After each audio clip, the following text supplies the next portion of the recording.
పరమేశ్వర స్వరూపమైన సభకి నమస్కారం. తరువాతి నామంలో స్వామిని కైలాసవాసి అన్న నామంతో కీర్తిస్తున్నాం.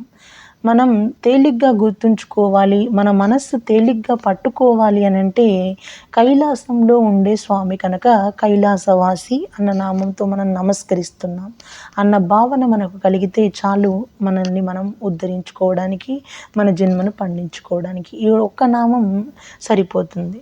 కానీ మన మనస్సు అనేది దాన్ని పట్టుకోవాలి అని అంటే ఆ నామం పట్ల మనం అంతరంగికంగా పరిశీలన చేస్తే తప్ప ఆ ప్రయోజనం అనేది నెరవేరదు. అంచేత కైలాసవాసి అని అంటే కైలాసంలో నివసించే స్వామి అన్న అర్థం సరే, కానీ ఆ కైలాసం అంటే ఏంటో మనం తెలుసుకుంటే అప్పుడు మన మనస్సు అనేది మరింతగా ఆ నామాన్ని పట్టుకుంటుంది అన్నట్లు.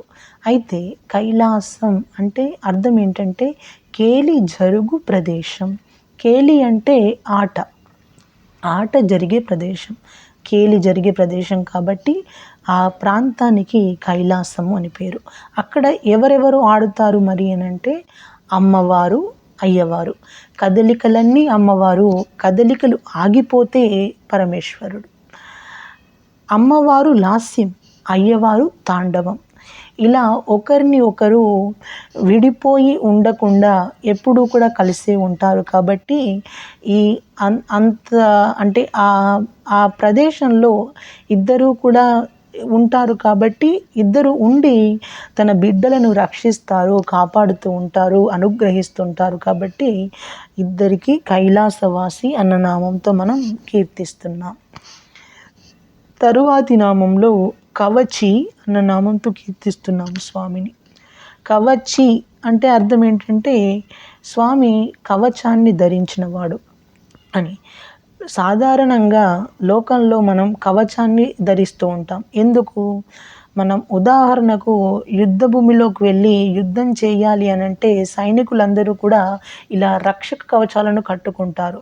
ఎందుకనంటే శత్రువులు వేసే బాణాలు తమ శరీరాన్ని ఛేదించకుండా ఉండడానికి ఈ రక్షణ కవచం అనేది మన ప్రాణాలను నిలుపుకోవడానికి ఉపయోగపడుతుంది.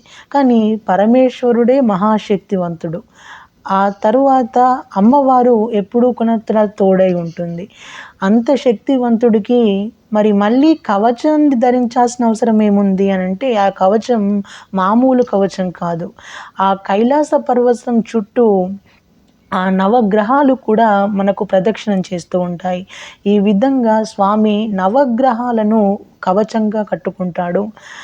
నవగ్రహాలను కవచంగా కట్టుకున్న వాడి పాదాలను నమస్కరించిన వానికి ఇంకా మళ్ళీ వేరే భయం ఏముంటుంది? అంచేత ఈ విధంగా స్వామిని నమ్మి ఎవరైతే తన పాదాలను నమస్కరిస్తారో వారిని ఏ గ్రహము కూడా చెనకలేదు. ఈ విధంగా స్వామిని కవచి అన్న నామంతో మనం కీర్తిస్తున్నాం. స్వస్తి. సర్వం శ్రీ ఉమామహేశ్వర పరబ్రహ్మార్పణమస్తు. కృష్ణార్పణం.